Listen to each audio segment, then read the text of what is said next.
The BBC gets it wrong again. An article written by Keely Baker concerning Prince Archie's sprinkling appeared on today's, that is July the 6th, 2019, BBC website.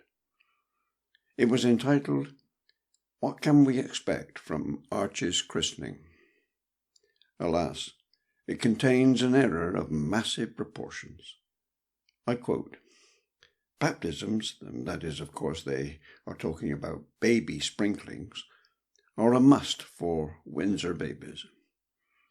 Royal infants are often welcomed into the Christian faith, that is, in their terms, made a Christian, within weeks of being born. Not so. The fact is, no amount of water applied to a baby will make that baby a true Christian, a real believer. What it will do is welcome that baby into Christendom. Now, Christendom and real Christianity are chalk and cheese. To be made a real Christian, a sinner has to be born again, regenerated by the sovereign act of the Spirit of God. That regenerate sinner then, being convicted of his sin, repents and trusts Christ, his blood and righteousness.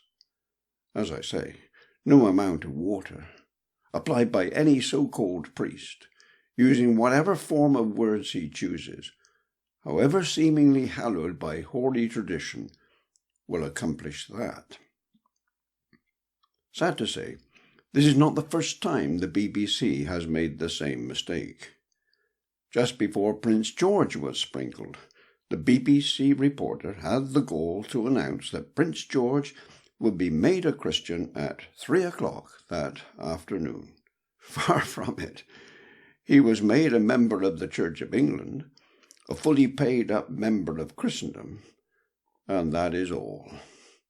He had been born in sin, as all of us are, and unless he repents and calls upon Christ, he will die in his sins, as will Prince Archie, as will you.